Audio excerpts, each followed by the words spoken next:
মা হ্যাঁ ফুচকা ঠিক আছে। নমস্কার সকলেই, আশা করি আপনারা সকলেই খুবই ভালো আছেন।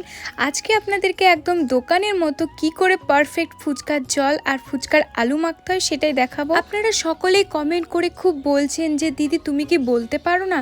আরে হ্যাঁ বলতে পারে, শুধুমাত্র সময়ের জন্য ভয়েস দিয়ে ভিডিও করা হয় না, খুব অল্প টাইমের মধ্যে এই ভিডিওগুলো বানানো হয়, তো তাই আপনাদের কথা রাখতে মানে যিনি রান্না করছে তার বোন মানে আমি আপনাদেরকে ভয়েস দিয়ে প্রতিদিন বুঝিয়ে দেব। আর আমার দিদির একদম টাইম হয় না যে এক্সট্রা ভয়েস দিয়ে আপনাদেরকে বলবে, তাই আপনারা এই ভয়েসটা আমি দিচ্ছি বলে কোনো কিছু মনে করবেন না।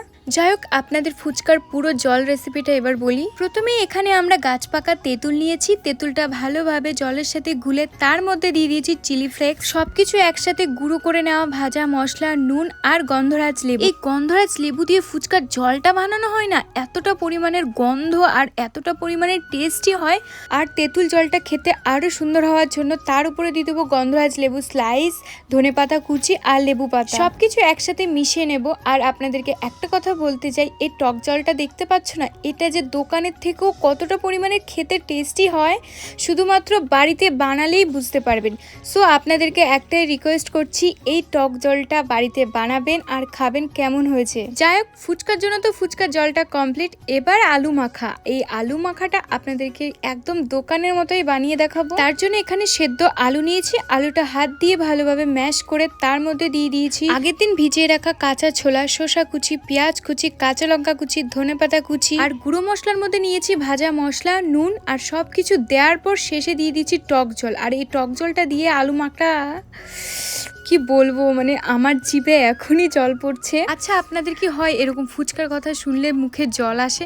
আমার তো বাবা আসে। আর আপনাদের কার কার আসে কমেন্ট করে কিন্তু জানাবেন। আর হ্যাঁ, শুধু আমার নয়, আপনাদের কণিকা মানে আমার দিদি, ও এতটা পরিমাণের ফুচকা ভালোবাসে, প্রতিদিন কিছু না কিছু ফুচকার রেসিপি করবে। শুধু তেঁতুল দিয়ে নয়, ও টক জাতীয় ফল যেগুলোই থাকবে, আম, আমড়া, জলপাই, যেমন কামরাঙা, মানে টক জাতীয় কোনো ফল থাকলে সেটা দিয়ে ফুচকা বানাবেই।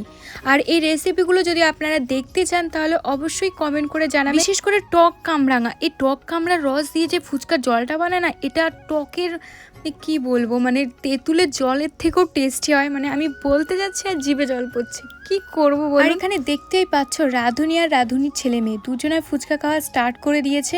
আর আপনাদেরকে একটা কথা বলি, শুধুমাত্র ভয়েস দিচ্ছি বলে মিথ্যে কথা বলছি তা নয়, সত্যি এই ফুচকাটা খেতে দারুণ হয়েছে। মানে কি বলবো, ভিডিওটা এডিট করছি আর আমার জিভে জল চলে আসছে।